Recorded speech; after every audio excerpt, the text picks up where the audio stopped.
Halo semuanya, di video kali ini gue akan kasih tahu kalian cara bermain board game strategi yang gue buat namanya Flow Ruler. Game ini itu dimainkan oleh 2-4 pemain usia 10 tahun ke atas dengan waktu main 30-90 menit. Jangan lupa untuk nonton sampai akhir biar nggak ketinggalan suatu aturan, karena banyak aturan-aturan kecil di gamenya yang terselip di video ini dan mudah dilewatkan jika kalian skip. Tanpa lama-lama lagi, ayo langsung bahas cara mainnya. Tujuan utama dari Flow Ruler itu adalah untuk klaim 24 ubin di tanah kalian, atau dalam kata lain sampai ubin yang kalian miliki itu habis. Untuk mengklaim ubin, kita memerlukan emas. Emas itu dikumpulkan dari pancuran emas.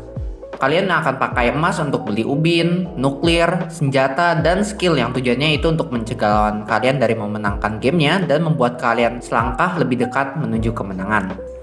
Sebelum mulai bermain, pastikan semua komponen gamenya sudah ada. Gue cantumin gambar semua komponennya di video ini, silahkan di pause. Setelah itu, kalian harus menuliskan nilai default pada beberapa komponen gamenya menggunakan pensil. Jika kalian sudah pernah main sebelumnya dan sudah ada nilai yang dituliskan dengan pensil tersebut, hapus aja dan tulis nilai default yang baru ini. Oke, ini adalah semua nilai yang harus kalian tulis sebelum mulai bermain. Untuk setiap player stats, tulis nyawa kalian menjadi 10, emas menjadi 0, dan hapus penghitung kematian. Kalian juga bisa menuliskan nama dan menggambar karakter pemain kalian jika mau, tapi itu opsional. Lalu untuk kartu senjata, jika kalian melihat ada penghitung peluru di kiri bawah, tulis menjadi peluru maksimumnya. Jika kalian melihat penghitung penggunaan, tulis menjadi angka 0, dan kalau nggak ada penghitung apapun, nggak usah diapa-apain. Contoh, di kartu pistol karena dia menggunakan penghitung peluru, kalian tulis angkanya menjadi 3, sejak peluru maksimumnya kan 3 ya. Untuk granat, karena dia itu menggunakan penghitung penggunaan, maka tulis angka 0. Dan jika seperti pisau, karena penggunaannya tak terhingga dan tidak memiliki penghitung, biarkan saja. Untuk kartu skill, cara kerjanya sama seperti senjata, namun kali ini opsinya hanya antara memiliki penghitung penggunaan atau nggak ada penghitung sama sekali. Untuk setup gamenya itu seperti ini. Yang penting itu kartu dan icon shopnya ada di pojokan toko masing-masing, dan pemakaian folder toko itu opsional karena cuma dipakai untuk mempercantik gamenya. 24 ubin dan stats player masing-masing itu dipasang berdasarkan sisi warnanya. Misalnya merah ya di sini, kuning di situ, hijau di situ, dan seterusnya. Lalu kita masuk ke penentuan giliran. Untuk menentukan giliran, kalian bisa pakai cara apa aja, mau home pimpa, suite, atau yang lain-lain. Yang penting ketika kalian sudah menentukan urutan pemainnya, mereka harus mendapatkan warna ini. Pemain pertama itu pemain merah, pemain kedua itu pemain kuning, pemain ketiga itu pemain hijau, dan pemain keempat itu pemain biru. Urutan warnanya itu strict ya guys, dan harus persis seperti itu. Makanya urutan giliran di gamenya itu selalu merah, kuning, hijau, biru. Kalau pemainnya 2 atau 3 saja, ubin dan stats pemain warna hijau dan atau biru bisa disingkirkan sejak mereka itu kan pemain ketiga dan keempat ya. Tapi kedua dan ketiga pemain tersebut masih harus mengikuti aturan giliran dengan warna tadi. Oke, akhirnya kita bisa masuk ke cara main gamenya. Jadinya game ini itu sistemnya turn based. Artinya semua aksi yang kita lakukan itu harus dilakukan di giliran yang terpisah. Misal, gua mau mendekati pemain kuning dan menyerangnya. Tandanya di giliran pertama gua itu harus jalan mendekatinya sejak ada aturan jarak di senjata. Habis itu lanjut ke pemain berikutnya, lalu balik lagi ke gua. Nah, di giliran gua yang kedua ini, gua boleh nyerang si kuning. Jadi gue nggak boleh jalan habis itu langsung nyerang dia di satu giliran tersebut. Jadi harus tunggu giliran berikutnya baru boleh melakukan yang lain dan seterusnya. Oke, ini adalah semua aksi yang bisa kalian lakukan di gamenya. Bergerak, interaksi tempat, menyerang pakai senjata, dan menggunakan kartu skill.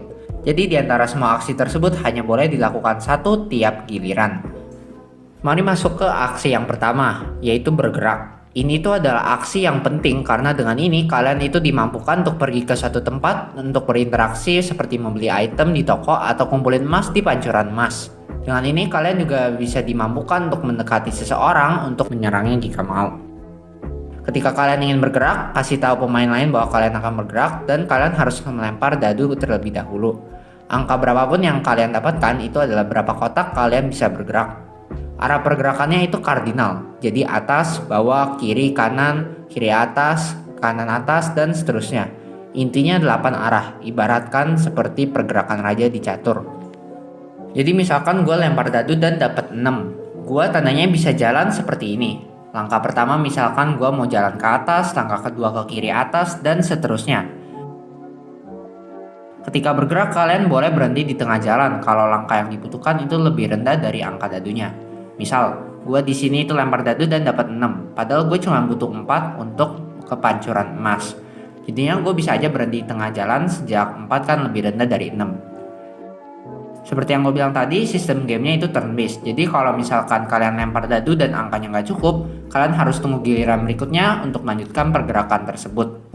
Catatan terakhir mengenai bergerak, jika ada ubin yang sudah diklaim oleh lawanmu, itu nggak boleh bergerak melaluinya. Melainkan kalian harus mengitari ubin-ubin tersebut. Tapi kalau itu ubin dengan warna kalian sendiri, silahkan untuk menembusnya. Lanjut ke aksi kedua, yaitu interaksi dengan tempat. Interaksi dengan tempat seperti toko dan pancuran emas hanya boleh dilakukan ketika kalian sudah sampai di kotak tempat tersebut. Makanya di giliran sebelumnya kalian itu harus bergerak ke kotak tadi, dan baru di giliran berikutnya boleh deh kalian mau berinteraksi. Yang gua maksud dengan interaksi di sini itu adalah membeli item atau mengumpulkan emas. Pertama-tama ayo kita bahas mengenai pengumpulan emas. Pengumpulan emas itu hanya boleh dilakukan di pancuran emas di tengah-tengah peta. Jadi kalau sebelumnya gua udah bergerak ke kotak pancuran emas, di giliran berikutnya gua bisa kumpulin emas-emas tersebut dengan melempar dadu. Nanti angka dadu apapun yang gue dapatkan itu akan menjadi berapa banyak emas yang ditambahkan ke player stats gue.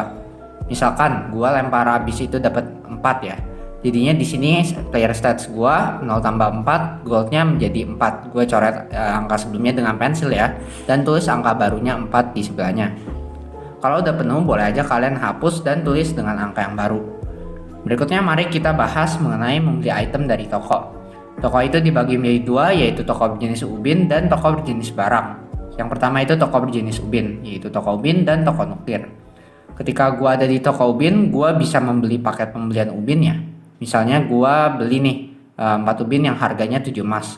Jadi pastikan kalian udah punya emas yang cukup dan coret angkanya. Misalkan di sini gua udah kumpulin 10 gold, makanya gua coret aja 10 jadi 3, sejak 10 kurang 7 itu kan 3. Habis itu gue bisa pasang ke 4 ubin tersebut berdasarkan paket yang gue pilih tadi ke tanah gue. Note aja bahwa icon-icon paket tadi ya di toko ubin dan toko nuklir itu nggak usah diambil. Kalian sebutin aja paketnya dan tambahin atau hilangkan ubin yang kalian inginkan. Nah, untuk pemasangan ubinnya, sejak gue itu pemain merah, gue hanya boleh pasang di sini. Untuk pemain lainnya, ini area-areanya. Pokoknya gue boleh pasang ubinnya di kotak apapun selama ada warna gue. Gue juga boleh pasang di kotak ini nih, yang setengah merah dan setengah kuning, dan setengah merah dan setengah biru. Nah, kotak-kotak tadi yang warnanya setengah-setengah artinya bahwa kalian itu harus berebutan dengan pemain lain. Misalkan di kotak yang setengah merah, setengah kuning, artinya gue itu berebutan pasang ubin dengan pemain kuning di 4 kotak tersebut. Catatan aja mengenai toko ubin, jika udah ada pemain yang udah pasang di daerah berebutan tersebut ya. Dan kalau kalian mau pasang di sana, ubin musuh kalian di daerah sana akan disingkirkan dan diganti ubinmu. Berikutnya kalau ada ubin-ubin kedua pemain yang menutupi arah masuknya sebuah toko, dua ubin pemain yang ada di daerah bersinggungan tersebut yang berbentuk diagonal harus dipindahkan. Jika nggak bisa dipindahkan, kedua ubin tersebut harus disingkirkan. Ini nggak hanya berlaku ketika beli ubin, tapi ketika siapapun sadar akan hal ini. Lanjut ke toko nuklir. Ini kebalikannya dari toko ubin, yaitu menyingkirkan ubin dari salah satu lawan kalian. Jadi kalau misalnya gue udah di kotak toko nuklir, gue bisa pilih paket nuklirnya. Misalnya gue mau hancurin 4 ubinnya pemain hijau, misalkan karena dia udah dekat dengan kemenangan. Pastiin dulu goldnya cukup dengan paket harganya. Kalau cukup, coret angka emasnya menjadi yang baru. Dalam hal ini karena gue hancurin 4 ubin, harganya 6. Jadi emas yang sebelumnya 8 ditulis jadi 2, sejak 8 kurang 6 kan 2. Satu catatan aja mengenai nuklir, kalau kalian ingin singkirin ubin salah satu lawan kalian dan ternyata di salah satu ubin tersebut ada musuh kalian sendiri, musuh tersebut langsung mati. Ketika seorang mati, gilirannya akan di skip 3 kali, dan jika kalian pakai bidak pemain yang resmi ya, yang berbentuk kotak, pemainnya bisa di flip untuk menandakan kematian. Nih contohnya, misalnya gua mati entah di nuklir atau dibunuh, jadinya gua di skip sekali, 2 kali, 3 kali. Abis itu ketika giliran gua tiba, setelah 3 skip tersebut gua hidup lagi, dan pada saat itu juga gua dapat 1 giliran dan siklusnya balik ke normal. Jika kalian mati, kalian juga gores sedikit di penghitung kematian sebagai penanda berapa banyak kalian udah mati. Berikutnya toko berjenis barang. Ini termasuk toko senjata dan toko skill. Yang penting itu pastikan bahwa kalian udah di kotak tempatnya, punya emas yang cukup, dan ketika ingin beli, ambil kartu itemnya dan taruh di player stats kalian. Untuk icon harganya nggak perlu diambil, flip aja habis itu biarkan di tokonya. Jangan lupa untuk coret dan update emas kalian berdasarkan item apa yang kalian beli. Lanjut ke aksi berikutnya, yaitu menyerang. Jika kalian ingin menyerang, ada 3 hal yang harus dipertimbangkan. Yang pertama senjata. Ya kalau mau nyerang ya kalian harus punya kartu senjata dulu yang sebelumnya udah dibeli dari toko senjata. Yang kedua itu peluru atau penggunaan. Kalau peluru kalian itu 0, kalian nggak boleh pakai senjatanya. Melainkan kalian itu harus balik ke toko senjata untuk beli paket peluru hingga penuh. Dengan membeli itu peluru kalian akan balik penuh. Note aja kalau icon peluru hingga penuhnya nggak usah diambil, nggak kayak kartu senjata lainnya. Jika kalian pakai senjata dengan menghitung penggunaan, pastikan bahwa penggunaannya belum maksimal. Misalnya di sini gue punya item granat, kalau gue mau pakai lagi untuk menyerang, gue harus pastikan bahwa angkanya belum maksimal, dalam hal ini yaitu 3. Kalau udah maksimal, penghitung item tersebut harus di-reset ke angka defaultnya dan dibalikin ke toko. Ketika sudah dikembalikan, siapapun bisa beli item itu lagi. Hal terakhir yang perlu ditimbangkan adalah jarak. Ini tertera di kartu senjata kalian. Angka jarak ini berarti kalian itu bisa nyerang siapapun dalam arah kardinal. Atas, bawah, kiri, kanan, kiri, atas, dan seterusnya dengan kotak sejauh angka tadi. Misalkan gua punya senjata pistol dan jaraknya 3. Tandanya gua bisa nyerang siapapun dalam arah kardinal ini. Jika ada pemain di sini, gua bisa serang. Tapi kalau di sini nggak bisa karena dia itu kejauhan dan lebih dari 3 kotak. Kalau ada pemain yang dekat tapi nggak ada di arah kardinal atau arahnya itu huruf L, pemain tersebut nggak bisa diserang sekalipun ia dekat. Ini bisa dijadikan mekanisme untuk bertahan dari serangan lawan. Ayo masuk ke contoh solid penggunaan senjata. Bayangkan di sini itu gue punya granat. Penggunaannya sudah 2 dari 3, tandanya gue hanya bisa pakai sekali lagi. Posisi gue di sini dan jarak granat itu 5. Ketika udah giliran gue bisa memilih untuk menyerang seseorang. Mungkin karena dia itu dekat dengan kemenangan. Jika kondisi seperti ini, gue bisa serang pemain hijau. Dia ada 2 kotak di kiri atas gue, makanya gue bisa serang dia sejak granat kan jaraknya 5 kotak. Nah, ketika kondisi ini terjadi, karena granat pakai penghitung penggunaan, gue harus tingkatin 1 penggunaannya. Nah, ketika ditambahin kan udah 3 dari 3. Nantinya granatnya harus di reset kembali penggunaannya ke 0 dan dibalikin ke toko. Sehingga gua nggak bisa pakai granat lagi kecuali gua beli lagi. Kalau kalian lihat di kartu granatnya, damage atau kerusakannya itu 8 plus dadu. Tandanya gua harus lempar dadu terlebih dahulu. Nanti angka berapapun yang gua dapat dari dadu plus 8 itu akan menjadi nyawa yang diambil dari musuh yang diserang. Dalam kasus ini itu si pemain hijau. Jadi satu-satunya kesempatan dia bisa hidup dari gua itu adalah jika gua kocok dadunya dan dapat angka 1. Dan kebetulan gua dapat angka 1. Makanya dia masih hidup. Kalau lebih tinggi ya dia akan mati yang di skip 3 kali tadi. Pastikan nyawanya udah dikurangin dan ya itu aja untuk menyerang. Kalau kalian pakai senjata dengan menghitung peluru, setiap kali kalian menggunakannya angkanya dikurangi 1, jadi kebalikan dari penghitung penggunaan. Dan jika pelurunya sudah 0, senjatanya nggak usah dibalikin, tetap di inventory kalian tapi ya nggak bisa dipakai aja. Hanya kalian harus beli item peluru tadi yang gue jelasin sebelumnya jika itu terjadi. Masuk ke aksi terakhir yang dapat kalian lakukan yaitu penggunaan kartu skill. Kartu skill adalah kartu spesial yang dapat membantu kalian untuk mencapai kemenangan jika digunakan secara taktis. Pastikan dulu kalian sudah beli kartunya yang diinginkan dan ketika sudah giliran kalian pastikan bahwa penghitung penggunaannya jika ada belum sampai maksimal. Kalau mau dipakai penghitung penggunaannya ditambah 1. Konsepnya sama persis seperti senjata berpenghitungan penggunaan. Habis itu kalian bisa melakukan efek skillnya deh. Untuk efek skill itu beragam tiap kartu. Bisa nambahin nyawa seperti penyembuh, ningkatin pergerakan, dan lain-lain. Makanya gue akan jelasin keempat kartu skill yang ada di base gamenya. Yang pertama itu adalah teleportation tool atau alat teleportasi. Dengan ini ketika sudah giliran kalian bisa pindah ke kotak manapun. Tapi kalian hanya bisa menggunakan skill ini 2 kali, habis itu kalian harus balikin ke toko untuk dibeli lagi. Jadi harus dipakai baik-baik. Ini cocoknya itu ketika kalian mendesak banget harus ke suatu tempat secara instan. Habis itu ada speed boost atau tingkatkan kecepatan. Skill ini nggak dipakai secara langsung, melainkan terjadi otomatis setiap kali kalian bergerak. Jadi ketika kalian bergerak, nanti langkah yang terjadi itu adalah dadu plus 2. Misalkan di sini gue dapat 6, langkahnya akan menjadi 6 plus 2 sama dengan 8. Dan ini terjadi selamanya ya, jadi nggak ada batas penggunaannya. Cocok banget bagi kalian yang ingin tingkatin kesempatan untuk sampai di tempat tujuan. Yang ketiga itu adalah kartu penyembuh atau healings. Jadi ketika dipakai, nyawa kalian akan balik ke 10 dan kalian mendapatkan satu giliran tambahan. Giliran tambahan ini bisa kalian pakai untuk bergerak, menyerang, interaksi dengan tempat, atau pakai skill lagi. Ini cocok untuk kondisi di mana kalian itu sekarat diserang lawan tapi masih hidup. Terakhir ada time freeze atau bekukan waktu. Ini adalah skill paling powerful dan paling mahal di gamenya. Dengan skill ini kalian mendapatkan 3 kali giliran dalam satu giliran. Tandanya dengan kartu ini umpamanya aturan turn base-nya nggak berlaku selama 3 kali. Misalkan kalau gua mau pakai ini, gua tingkatin dulu penggunaannya maksimal 3 dan gua mendapatkan 3 giliran. Kalian bisa pakai giliran ini benar-benar untuk terserah apapun selama berurutan. Misalkan di contoh ini gua giliran pertamanya mau gerak. Habis itu giliran keduanya mau kocok dadu untuk kumpul gold. Dan giliran ketiganya gua mau pergi ke tempat ini. Akhirnya terserah kalian mau pakai gilirannya untuk apa.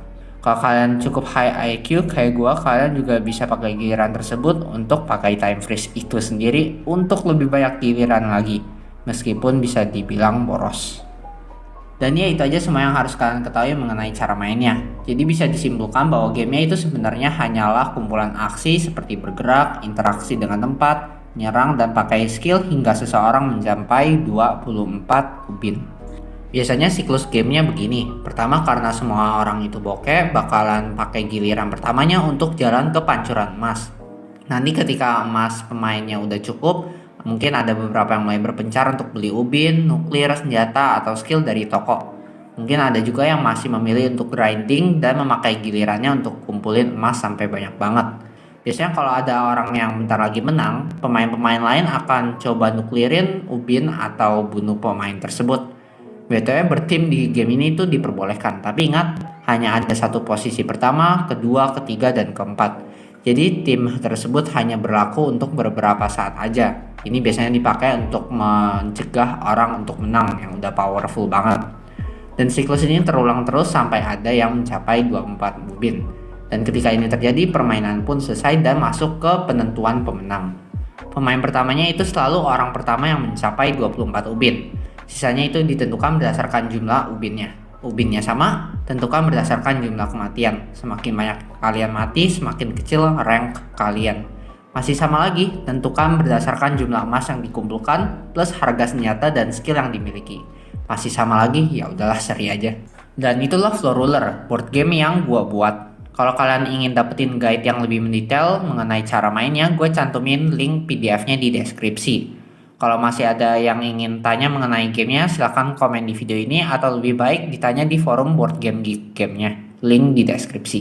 Kalau kalian ingin beli board gamenya bisa lewat Tokopedia dan Shopee. Harganya 35.000 untuk versi print and play di mana kalian harus print dan potong dulu komponen gamenya, atau versi fisikal yang harganya 112.000 di mana kalian langsung mendapatkan komponen yang udah di print dan dipotong oleh gua.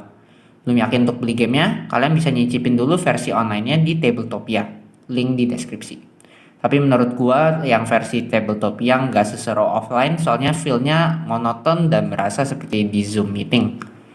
Video pembuatan board game ini upcoming dan terima kasih sudah menonton videonya jika udah sampai sini. Kalau suka jangan lupa untuk like dan subscribe dan sampai jumpa di video selanjutnya yang harapannya itu adalah cara gua membuat board game ini. Bye bye.